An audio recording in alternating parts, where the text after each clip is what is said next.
is going to be a discussion video, even though it's under CAVA, Combat Arts Video Alliance. Normally, if it's under CAVA, CAVA, the videos that I make are for training purposes. So there will be tutorials that you should practice on, or if you want to practice them, to widen and broaden your martial arts arsenal, despite of them being really simplistic for most of them. This one is going to be a discussion video under CAVA because this is really, really important and should not be ignored when it comes to training purposes. So it needs to be discussed. I saw a link actually from a group that I was invited to, and it's mostly on weapon-based martial arts. So it's going to be any Filipino martial arts, Kung Tao, Krabi Krabong, along those lines. And a member there placed a link and made a really good discussion, started a really good discussion about Filipino martial arts, sparring, and tournaments, particularly when it comes to wearing armor. Now, I'm going to place the link right on the description box, wherever the description box is, since YouTube constantly changes its format every so often. The reason why this was brought up is because the member wanted to emphasize how students, especially future students, beginners and intermediate alike, for those who are old-timers, they experience mostly sparring and tournaments without wearing any kind of armor. So they're not part of this discussion. However, for those future students and the present students, beginners and intermediate practitioners who are used to wearing armor when it comes to sparring and Filipino martial arts tournaments, tend to, from one side of the spectrum, to just constantly hit without actually thinking of defense. And as we all know, or if you haven't known already, sparring is just a practice match. A tournament will just be a level or two higher than a practice match. And as you know, a practice match means that you're just practicing. So whatever techniques you've learned during solo training or during your martial arts classes, if you're already part of the martial arts gym, especially in a Filipino martial arts lineage, you should already know that you're just practicing everything that you know, everything that you have felt would be applicable to you and would be remembered by you when it comes to reality-based fighting. Reality-based fighting would be going on the streets and you use everything you know that quickly pops up for self-defense in a certain situation. And main concern here is armor, sparring, tournaments, and whatnot. And because of the heavy padding, the heavy armor that most students and practitioners wear when it comes to sparring and Filipino martial arts tournaments, they tend to forget defense, as I mentioned. And by doing so, they just constantly hit and whack without even thinking about their safety. If you apply that to the street, main concern there is the student will just, because of muscle memory and because of constantly doing it, especially if you're sparring often, you tend to just constantly hit on the streets. And this ties quite a bit as a video response to DTG Taiho Jutsu's video Fear and How You Use It, which is practically, if you're going to summarize the whole video of what Sir DTG Taiho Jutsu is saying, you train the way you fight. And if you train in the wrong way, you're going to fight in the wrong way, because every time you train, you're actually telling your body to memorize certain movements and to memorize certain techniques, especially if you're doing your favorite techniques. So if you're sparring and entering tournaments and you just keep on whacking, knowing that you're wearing heavy padding, helmet, really thick armor, foam, and having only foam sticks, you disregard everything that you know that are specifically made or tailored in certain situations that you should use when it comes to self-defense. Apply that on the street, and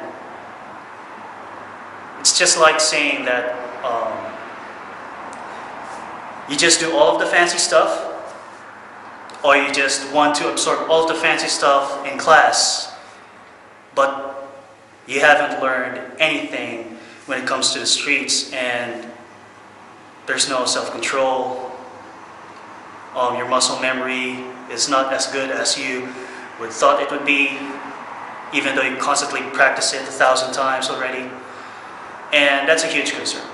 However, on the other side of the spectrum, the link that I provided on the description box stated that if a practitioner doesn't wear armor, the positive side of that is the students in a sparring match or in the tournaments, so this will be from the old-timers, those who practiced the Filipino martial arts the old way, so they're hardcore, like karate, where you just use fists and kicks without using armor, so you get the idea how nasty it is.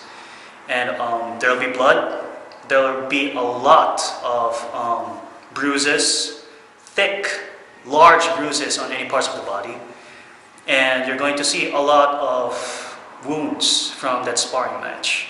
And that was already controlled. It's not yet full control where you just give like 80 or 100%. That's just around 50-60%. And you're just using the stick, you're just using your wrist and your technique. Everything is applied on there. Your footwork, your quickness, your muscle memory, everything you've learned in training, especially when it comes to reaction.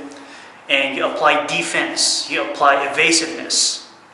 You can apply blocks, which a lot of FMA practitioners don't like. They just want to do a lot of defanging the snake techniques. And blocks are important too, just so you know. There are a lot of parries. You can do 2, 3, 4 techniques and then get out, much like boxing, where you just 2, 3, 4 punches, get out, then go inside again, do 2, 3, 4 punches, get out distance, and then go inside. And so that's the positive side. And the negative side of that is, as you know, there's no armor. And it's going to lead to a lot of injuries for students, and having a lot of injuries, as you know, in a sparring would hinder a lot of students not continuing to practice the art because it's so brutal. My point is this. It's a great concern for students not to wear armor. But the positive side, as the old practitioners would argue, is that it outweighs more on the disadvantage side, where a lot of students would discontinue practicing FMA, especially when it comes to sparring, mainly because they learn that if they do a certain technique, there's a weakness into it, and by doing so, it helps them adapt. And when it helps you adapt, it helps you adjust, and it helps you learn a lot more, and you go deeper into the martial arts training. So you train more. And that's a really, really good thing. And I totally agree with that. On the other side of the spectrum, when it comes to body armor, it encourages the students to practice more, mainly because they don't feel pain. And if they don't feel pain, they're going to totally enjoy the training. And if they totally enjoy the training, they're going to stay in the martial arts school. And there's a possibility that they're going to stay there longer and learn more from the teacher. And the teacher actually keeps more students. And you know the negative side, that student doesn't really learn if they're used to having heavy full padding. Now, main problem: without armor, with armor, in a sparring match and in a tournament. If you apply it on the street, padded armor, student will just get whacked, most likely in the street. Student without armor on the street will survive more, theoretically. Problem is this: how can you teach and let the FMA student learn more and go into FMA martial arts deeper into training without actually relying on padded armor and without actually have to go through the dangerous side of sparring without armor? They need to still feel pain in order for them to realize that what they did was wrong and that they need to adjust, so it promotes better or deeper learning. However, the armor should not be so thick that they should disregard footwork, muscle memory, and defense, and that, here's the word, that they should respect. Yes, respect. And this ties into one of Sir Webhar's videos about one of the most important aspects of martial arts training is to practice every single technique despite of how you like the technique. So if there's a certain Filipino martial art technique or stick art technique that you don't want, that's really awkward for you to do, and you just decided not to do it, then disregard it.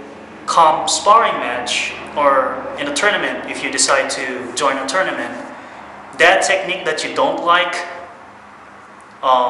prove to be useful because, say, you did it out of the blue, out of reaction, out of muscle memory, and there's that instant realization that it's really, really good, and so you now continue to practice it. So despite of you not liking the technique, you should continue to practice it. And that's the danger of relying too much on padded armor. Students would just throw out 90%, maximum of 90% of all of the FMA techniques that they learn in class. And they're not going to rely on footwork and defense and just keep on whacking. So the problem is you need to find a balance between the old method and the new method, where the student can still continue to learn FMA, but not throw anything out about the FMA. So they don't disrespect the techniques that they don't want. They don't totally injure themselves to the point that they're not going to train FMA anymore. And that they're not going to really injure other students to pour out all of their bad moods during the day. So because there's a tendency that when you pour out all of your bad moods during the day and come sparring match or tournament time and you're wearing armor, you're just going to do full blast. And it doesn't also promote self-control, which is one of the important aspects of martial arts. You need to do self-control, because if you do a martial art technique which transitions to self-defense on the street, there's a huge possibility that you're going to overdo it. And if you overdo it, there's a strong possibility that you're going to take someone's life, which is the maximum, and you're going to go to jail, and that's totally bad. And so it's not basically my thoughts, it's just bringing up a really, really important point about FMA, since I practice Filipino martial arts as well, Arnis, Kali, Eskrima, and transition them to knives and pens, or anything that I can hold. And so that's it. Any concern and thoughts about this discussion video, whether you're a beginner, intermediate, or whether you're not practicing FMA, because this also applies to all martial arts disciplines. Heavy padded armor, no armor. What can we do for the both of them in the middle so that the student can still continue to practice certain martial art, but not injure himself, but at the same time not throw out all the techniques and defense away. So there you have it. Yeah, discussion, professional, just so you know, professional discussion, comments below. I really need to, well, not really, but I said really again. I urge you to please share this video to other martial artists that you know, because this is a really important topic to be discussed. Whether you're into FMA or not, it depends on the martial arts discipline that you're practicing. A really, really important discussion to be discussed. So thank you so much. That'll be this topic that I brought to you, audience. Again, God bless you all. Always train safe and take care.